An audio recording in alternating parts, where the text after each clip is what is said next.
যেটা আওয়ামী লীগ সরকার করেছিল, রাতের ভোট দিনে, দিনের ভোট রাতে, ঠিক না এই সরকারও সম্ভবত এরকম কোনো কাজ করে ফেলবে। যারা এই বাংলাদেশকে চায়নি কোনোদিন, তারা বাংলাদেশের শাসনভার চায়। ধর্মের দোহাই দিয়ে দেশটাকে বিভক্ত করার চেষ্টা করছে তারা। একটা নির্বাচন দিলে পরে বোঝা যেত কে কটা ভোট পায়। আমি খুব আশঙ্কা করছি এই দলগুলোকে জেতানোর জন্য সরকার যে কোনো অবৈধ প্রক্রিয়ার আশ্রয় নিতে পারে।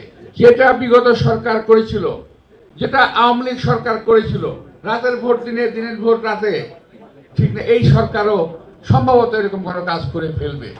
নইলে এই সমস্ত অনাকাঙ্ক্ষিত লোকজন, এই দেশের লোকের, এই দেশের জনগণ যাদেরকে প্রয়োজনীয় মনে করে না, তারা আজকে লম্বা লম্বা কথা কিভাবে বলে আমি বুঝতে পারি না। যারা এই বাংলাদেশকে চায়নি কোনোদিন, তারা বাংলাদেশের শাসনভার চায়।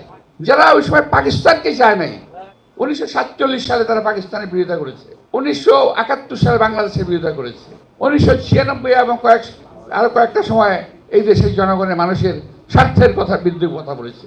ওরা আজকে লম্বা লম্বা কথা বলে। ধর্মের দোহাই দিয়ে দেশটাকে বিভক্ত করার চেষ্টা করছে তারা। জাতিকে বিভক্ত করার চেষ্টা করেছে তারা। যখন শহীদ রাষ্ট্রপতি জিয়া রহমান এই দল গঠন করেন, সামনাসামনি বসে কথার মতো অবস্থা আমাদের ছিল না। তবুও শহীদ রাষ্ট্রপতি জিয়া রহমান ছিলেন একজন বিশাল মনের অধিকারী মানুষ। উনি ছোট বাচ্চা থেকে বুড়ো পর্যন্ত সবার সঙ্গে উনি কথা বলতেন, মত বিনিময় করতেন। আমি একদিন প্রশ্ন করেছিলাম যে স্যার, কিছু স্বাধীনতা বিরোধী লোক এদেরকে দল নিচ্ছেন, এটা কি ঠিক হচ্ছে? এটা কি দেশের জন্য ভালো হবে? তখন তিনি বললেন গম্ভীর গলায় যে তোমরা তো বুঝতে পারবে না, আমি তো একজন মুক্তিযোদ্ধা, এই দেশকে স্বাধীন করেছি, আমি মেনে নিচ্ছি, তোমরা মেনে নিতে পারো না কেন? জাতিকে বিভক্ত করে কখনো দেশের মঙ্গল করা যাবে না। সুতরাং জাতিকে ঐক্যবদ্ধ হতে হবে। আমরা জাতিকে বিভক্ত হতে দিতে চাই না, আমরা জাতিকে বিভক্ত করতে পারি না। তবে একটা শ্রেণী আছে যারা জাতিকে বিভক্ত করে ফায়দা লুটতে চায়। সে আওয়ামী ফ্যাসিস্ট বাহিনীকে আবার পুনর্বাসিত করতে চায় বাংলাদেশের মাটিতে। তারা সাথে এত লাভ হচ্ছে কেন? তারা লাভ হচ্ছে এই কারণে, তারা বুঝে নিছে আওয়ামী লীগের ভোটগুলো আমরাই তো পাবো। সকল আওয়ামী লীগের অন্য কাউকে ভোট দেবে না, তারা দেশপ্রেমিক দলকেই ভোট দেবে।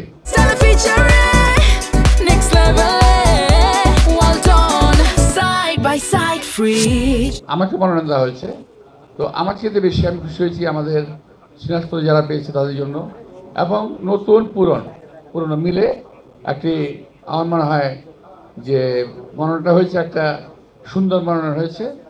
হ্যাঁ, নিঃসন্দেহে অনেকে আঘাতপ্রাপ্ত হয়েছেন, কষ্ট পেয়েছেন।